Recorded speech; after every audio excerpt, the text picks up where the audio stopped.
Hey guys, so today I just want to take a minute and make this video for you just to kind of share some things about our Christmas project. We had asked for money to visit with 100 families and we got way more than we needed. So I'll share in a bit about what we're planning to do with that extra. But I just kind of wanted to give you a little bit of a overview of the type of families that we visited. And it's taken some time for me to process this myself because being in the classroom, I knew some of my students were poor, just didn't have much, but they still just came to me. So they were always in my classroom space and I never saw them, in their homes, in their family living situations. And so actually, we visited several students that I taught before or several times. It wasn't the student that we were visiting, but it was their neighbors. And so we got to kind of see where they're living. And then we also got to see that the students who that I had taught at our school were even the ones that were better off, I would say. The ones that we were visiting were ones that couldn't even afford to go to our school because the school I taught at was a private school and it had tuition. Ones that are depending on the government schools. We met with people that don't have any form of ID. So through the whole COVID situation, they haven't gotten really any assistance from the government or anything because they don't have the IDs, so they don't qualify for any of the programs. And often the programs in Thailand also need a phone, so they don't have a phone and internet and things like that. So they're just not getting anything. And, a lot of them were affected negatively by COVID because, the people who were hiring them to do things can no longer afford to hire them to do the things they were doing before. So they are in a worse place than before. Prices of things are going up, and so that's what we were expecting to see, but I just didn't expect to see so much poverty. And I remember just after going out the first few days, talking to the team and saying, I feel bad taking to the list that I had first written because they're better off than the ones that we were visiting that other people were taking us to. So it was very difficult sometimes, just to see how poor they were, how they were living. So I just want to share, this isn't all the statistics that I could have come up with, but I just came up with a few wanting to share with you the type of families that we visited, and I'll try to put up some pictures and other things along with that. So we saw at least probably 4, 5 or more families that the grandparents were taking care of the grandkids. Like one family, it was the grandparents taking care of 3 small children, like Benji's age or less. And the parents, I think, each found someone else and went their separate ways and left these kids with the grandparents, and they can't really contact them. They're not sending any assistance for them. So it's like, how are those grandparents? They're probably, I didn't look it up, but probably in their 60s. And so they're basically taking care of these 3 kids when they already don't have enough. And then now they're taking care of 3 kids. And there were several families that were in similar situations. One was the daughter, which is the mom of the kids, is in the hospital 6 or 7 months pregnant with a baby that's not doing well, so on bed rest at the hospital, and the grandparents have the kids at home, things like that. We saw quite a few families, probably another 5 or more, that were single moms. Either their husbands left them or their husbands died. Often they would have, the one family had 2 or 3 kids of their own that the husband, I forget if he left or died. And then she also had a sister or 2 living with her as well. So just how do you, survive when you're trying to take care of your kids and they're small, so you can't really leave them. So how do you work and things like that when you have kids to take care of?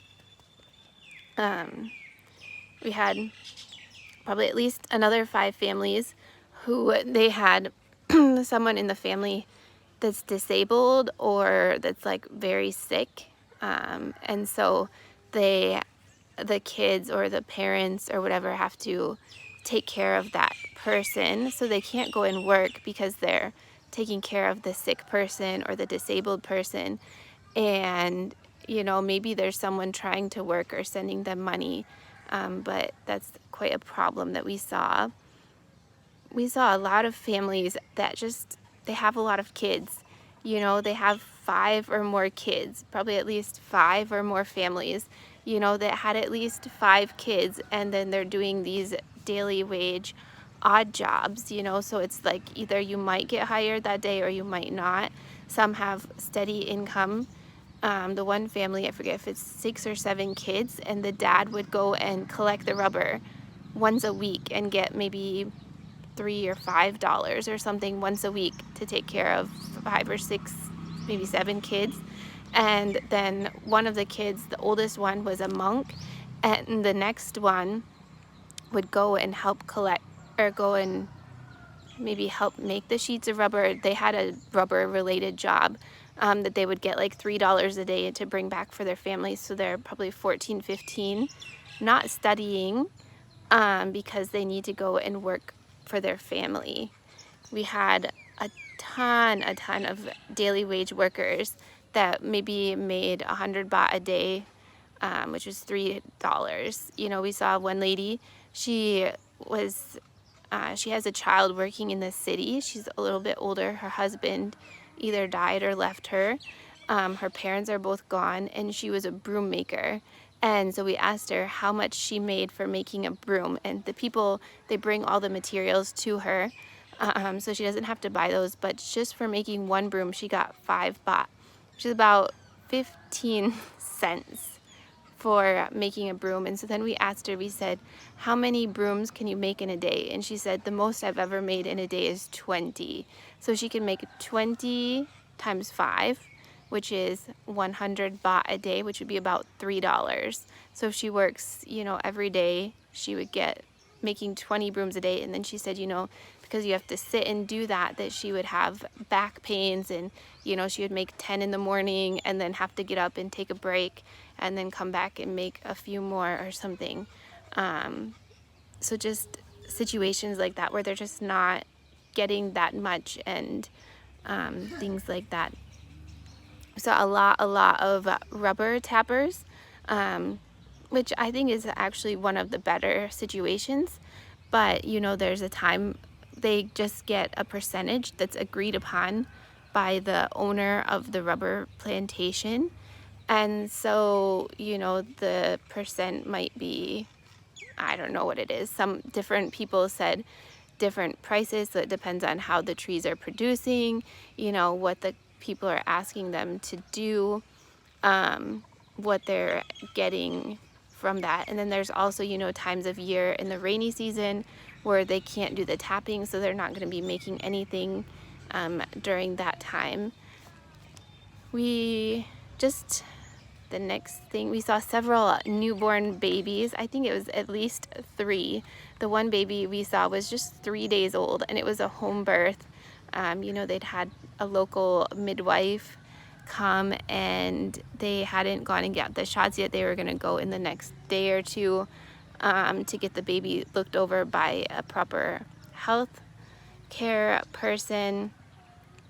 We saw several women that were heavily pregnant, that was about to have the babies. The people that we saw, it was a good mix, pretty much about 50-50 of Christian families and Buddhist families.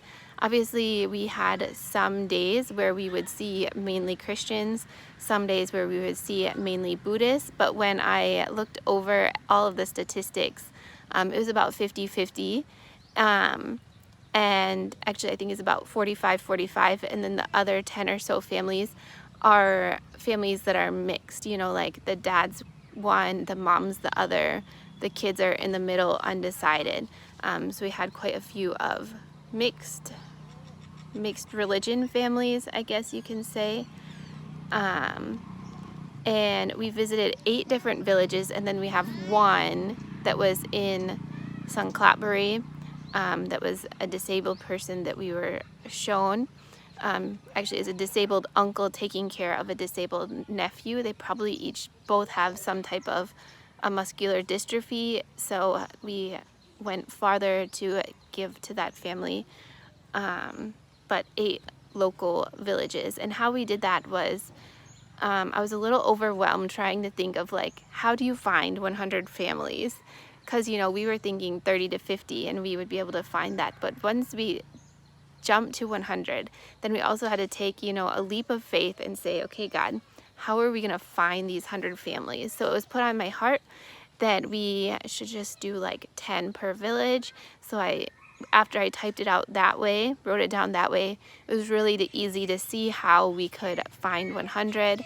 And then I asked different people, different pastors, teachers, contacts in each of the areas to help us, you know, find the families. And, you know, they did a great job showing us different families. Are there a few families here and there that maybe were a little better off than others?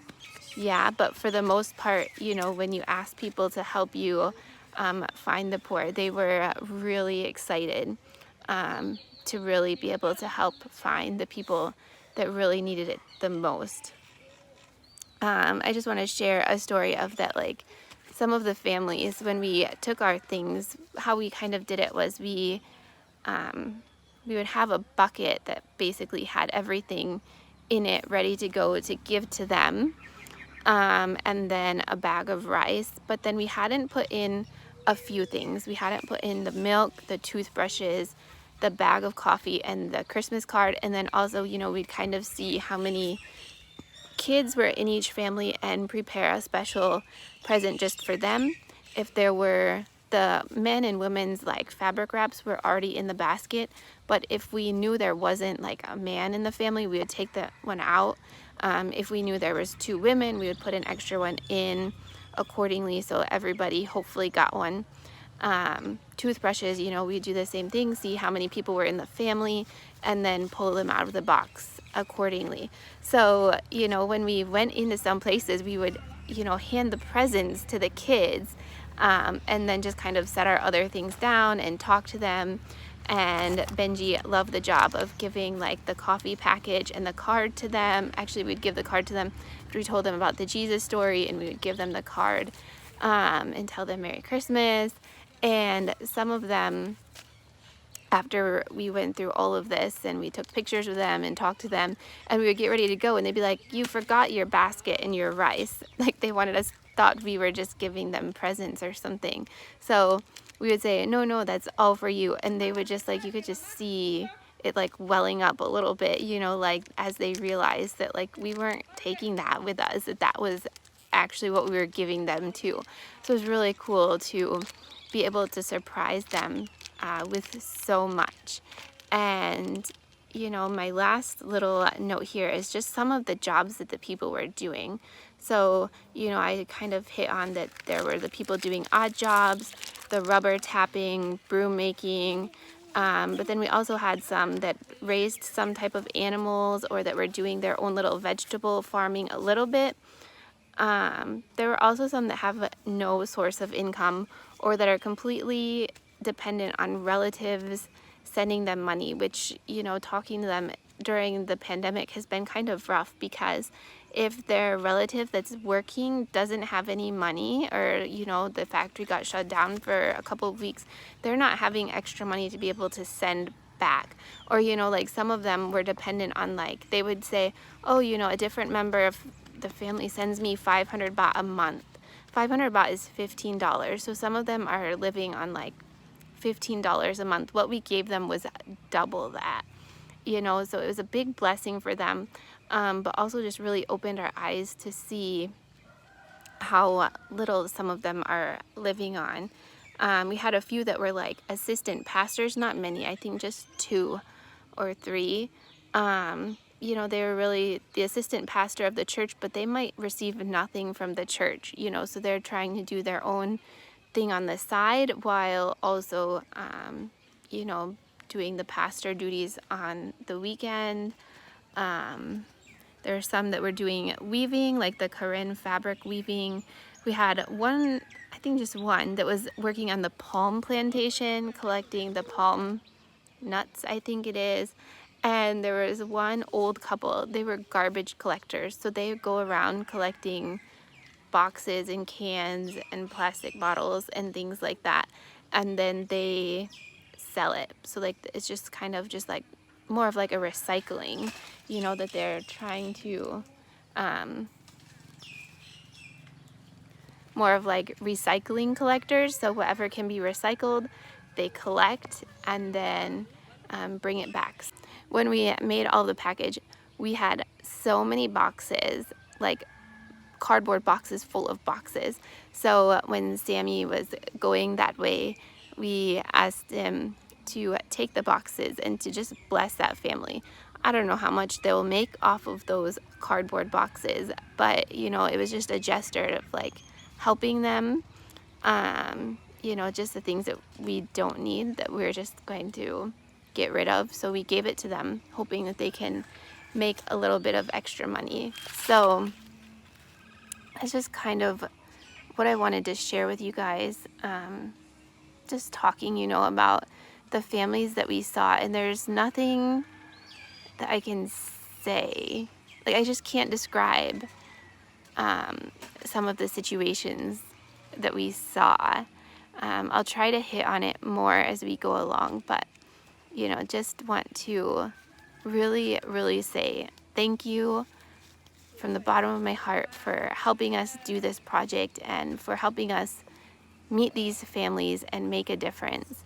And this video is probably getting a little long, so I will do it in another one to tell you what we're hoping and planning to do going forward, you know, to continue meeting some of these families' needs and also to continue sharing the love of Christ with them.